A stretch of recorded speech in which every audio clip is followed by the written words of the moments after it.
Today, and I wanted to take you back to 1963, August 28th. And that's, if you were at the foot of the White House, then, definitely, you were looking forward to Martin Luther King saying this speech. But I want you to hear certain points from the speech because I may ask you a couple questions. But hopefully I can bring it alive for you, just like you were there in the audience. I am happy to join with you today in what will go down in history as the greatest demonstration for freedom in the history of our nation. 50 years ago, a great American in whose symbolic shadow we stand today signed the Emancipation Proclamation. This momentous decree came as a great beacon light of hope to millions of Negro slaves who had been seared in the flames of withering injustice. It came as a joyous daybreak to the end of the long night of their captivity. But 100 years later, the Negro is still not free. 100 years later, the life of the Negro is still sadly crippled by the manacles of segregation and the chains of discrimination. 100 years later, the Negro lives on a lonely island of poverty in the midst of a vast ocean of material prosperity. 100 years later, the Negro is still languishing in the corners of American society and finds himself in exile in his own land. So we have come here today to dramatize a shameful condition. In a sense, we have come to our nation's capital to cash a check. When the architects of our republic wrote the magnificent words of the Constitution and the Declaration of Independence, they were signing a promissory note to which every American was to fall heir. This note was a promise that all men, yes, black men as well as white men, would be guaranteed the unalienable rights of life, liberty, and pursuit of happiness. It is obvious today that America has defaulted on this promissory note insofar as their citizens of color are concerned. Instead of honoring this sacred obligation, America has given the Negro people a bad check, a check that has come back marked insufficient funds. But we refuse to believe that the Bank of Justice is bankrupt. We refuse to believe that there are insufficient funds in the great vaults of opportunity of this nation. So we have come to cash this check. A check that will give us upon demand the riches of freedom and the security of justice. We have also come to this hollow spot to remind America of the fierce urgency of now. There's no time to engage in luxury or cooling off or to take the tranquilizing drug of gradualism. Now is the time to make real the promises of democracy. Now is the time to rise from the dark and desolate valley of segregation to the sunlit path of racial justice. Now is the time to lift our nation from the quicksands of racial injustice and the solid rock of brotherhood. Now is the time to make justice a reality for all of God's children. It would be fatal for the nation to overlook this urgency of the moment. This sweltering summer of the Negro's legitimate discontent will not pass until there is an invigorating autumn of freedom and equality. 1963 is not an end, but a beginning. Those who hoped that the Negro needed to blow off steam and will now be content will have a rude awakening if the nation returns to business as usual.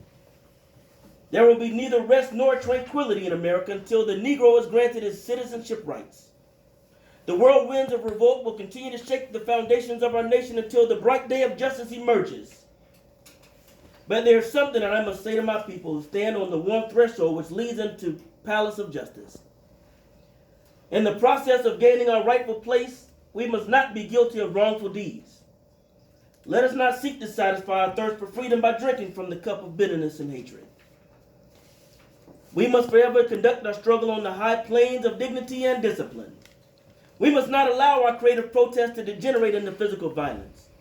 Again and again, we must rise to the majestic heights of meeting physical force with soul force. The marvelous new militancy which has engulfed the Negro community must not lead us to a distrust of all white people, for many of our white brothers, as evident by their presence here today, have come to realize that their destiny is tied up with our destiny. They have come to realize that their freedom is inextricably bound to our freedom. We cannot walk alone.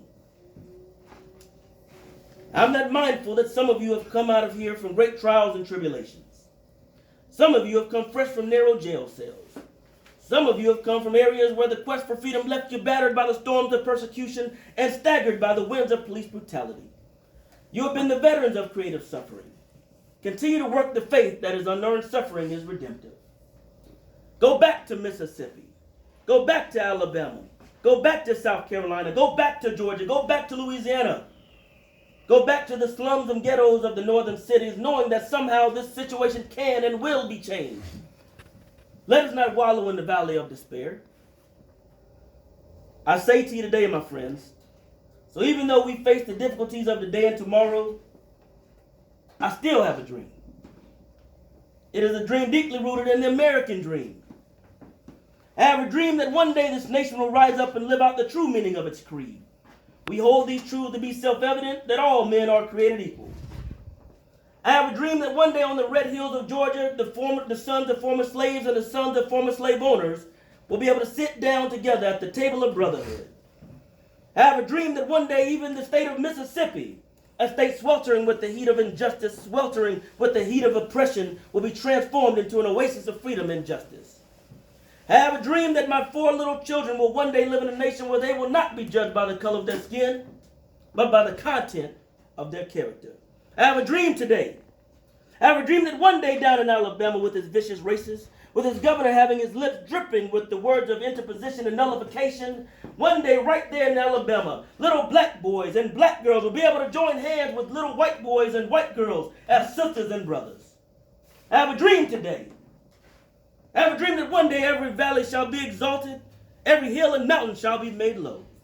The rough places will be made plain, and the crooked places will be made straight, and the glory of the Lord shall be revealed, and all flesh shall see it together. This is our hope. This is the faith that I go back to the South with. With this faith, we will be able to hew out of the mountain of despair a stone of hope. With this faith, we will be able to transform the jangling discords of our nation into a beautiful symphony of brotherhood. With this faith, we will be able to work together, to pray together, to struggle together, to go to jail together, to stand up for freedom together, knowing that we will be free one day. This will be the day when all of God's children will be able to sing a new meaning. My country, 'tis of thee, sweet land of liberty, of thee I sing. Land where my fathers died, land of the pilgrim's pride, from every mountainside let freedom ring. And if America is to be a great nation, this must become true. So let freedom ring from the prodigious hilltops of New Hampshire. Let freedom ring from the mighty mountains of New York. Let freedom ring from the heightening Alleghanies of Pennsylvania. Let freedom ring from the snow-capped Rockies of Colorado. Let freedom ring from the curvaceous slopes of California. But not only that, let freedom ring from Snow Mountain of Georgia. Let freedom ring from Lookout Mountain of Tennessee. Let freedom ring from every hill and molehill of Mississippi, from every mountainside. Let freedom ring. And when this happens, when we allow freedom to ring, when we let it ring from every village and every hamlet, every state and every city, we will be able to speed up that day when all of God's children, black men and white men, Jews and Gentiles, Protestants and Catholics, will be able to join hands and sing in the words of the old Negro spiritual, free at last, thank God Almighty, we are free at last. Thank you, guys.